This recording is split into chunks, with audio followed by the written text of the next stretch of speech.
Hello everyone, আসসালামু আলাইকুম। আশা করি সবাই অনেক বেশি ভালো আছেন।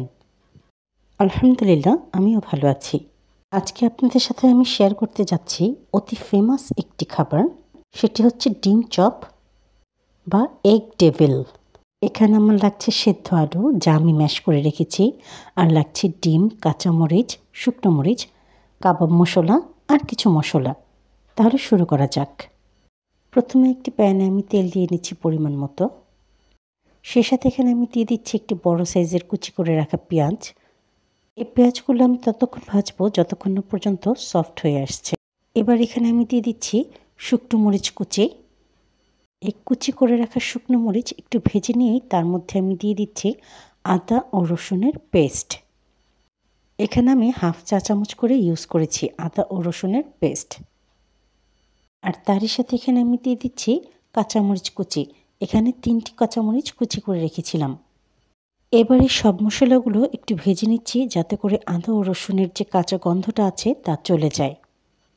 এবার এই পর্যায়ে এখানে আমি দিয়ে দিচ্ছি অল্প পরিমাণে পানি, যাতে করে মশলা পুড়ে না যায়। আর তারই সাথে এখানে আমি দিয়ে দিচ্ছি স্বাদমতো লবণ, 1/4 চা চামচ শুকনো মরিচের গুঁড়ো, 1 চা চামচ ধনের গুঁড়ো, 1/4 চা চামচ হলুদের গুঁড়ো, 1/4 চা চামচ জিরের গুঁড়ো ও 1 চা চামচ কাবাবের মশলা।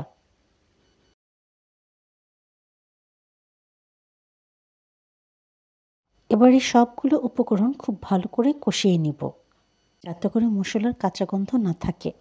এই পর্যায়ে আমি চুলার আঁচটি বন্ধ করে দিয়ে ম্যাশ করে রাখা যে পটেটোগুলো ছিল সেগুলো সব মশলার সাথে মিক্স করে নিব।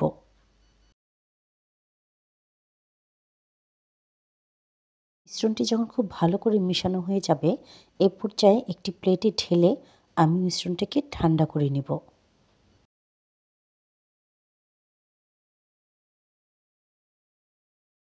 এখানে আমি স্লারি তৈরি করে নিয়েছি। আর স্লারি তৈরি করতে আমার লেগেছে ময়দা, পানি, সে সাথে আমি দিয়েছি সামান্য পরিমাণে লবণ ও রেড চিলি পাউডার।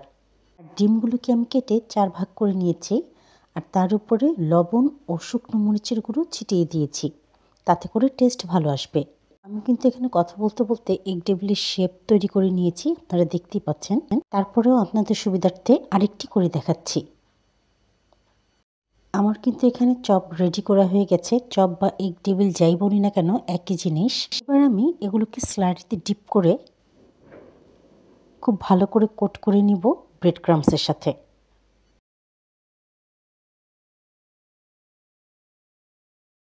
দেখতেই পাচ্ছেন কত সুন্দর করে এগ ডেভিল কোট করা হয়ে গেছে।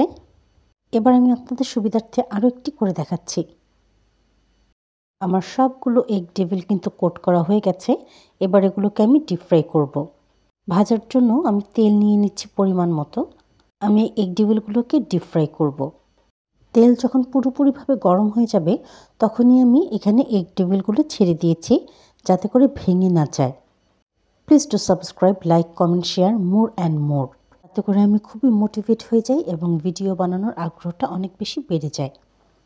মিডিয়াম আঁচে ন্যূনতম 2 মিনিট ভাজার পরে আমি আস্তে করে এগ ডেভিলগুলোকে উল্টে দিচ্ছি। ডিম চপ বা এগ ডেভিলগুলো ভাজতে অনেক বেশি সময় লাগে না, 4 থেকে 5 মিনিটের মধ্যেই ভাজা হয়ে যায়। আমার কিন্তু এই ব্যাচের এগ ডেভিলগুলো ভাজা হয়ে গেছে। এবার আমি এগুলো উঠিয়ে রেখে দিচ্ছি সাইড করে।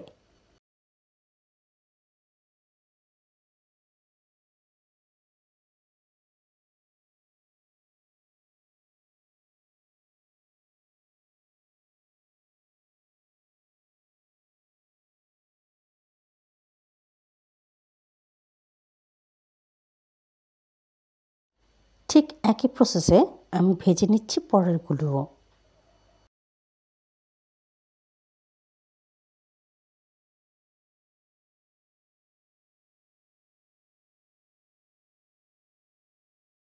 Please to subscribe my channel and press the bell icon.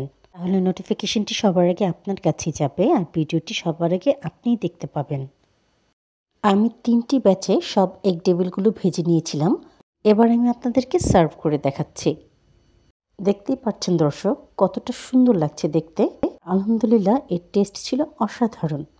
Specially এখানে কাবাব মশলাটা দেওয়ার ফলে এর টেস্ট বেড়ে গিয়েছিল বহুগুণ। আপনারা একবারের জন্য হলেও বাসায় এই এগ ডিভিল ট্রাই করে দেখবেন, রেসিপিটা অ্যাপ্লাই করে দেখবেন, সত্যি খুব ভালো লাগবে খেতে। আপনাদের যদি আমার ভিডিওটি ভালো লেগে থাকে তাহলে সাবস্ক্রাইব করে দিবেন আমার ইউটিউব চ্যানেলটিকে, ফলো করে দিবেন আমার ফেসবুক পেজ ও ইনস্টাগ্রাম আইডি তিন্নাস কিচেনকে। সাথে থাকার জন্য ও পুরো ভিডিওটি দেখার জন্য সবাইকে আন্তরিকভাবে ধন্যবাদ।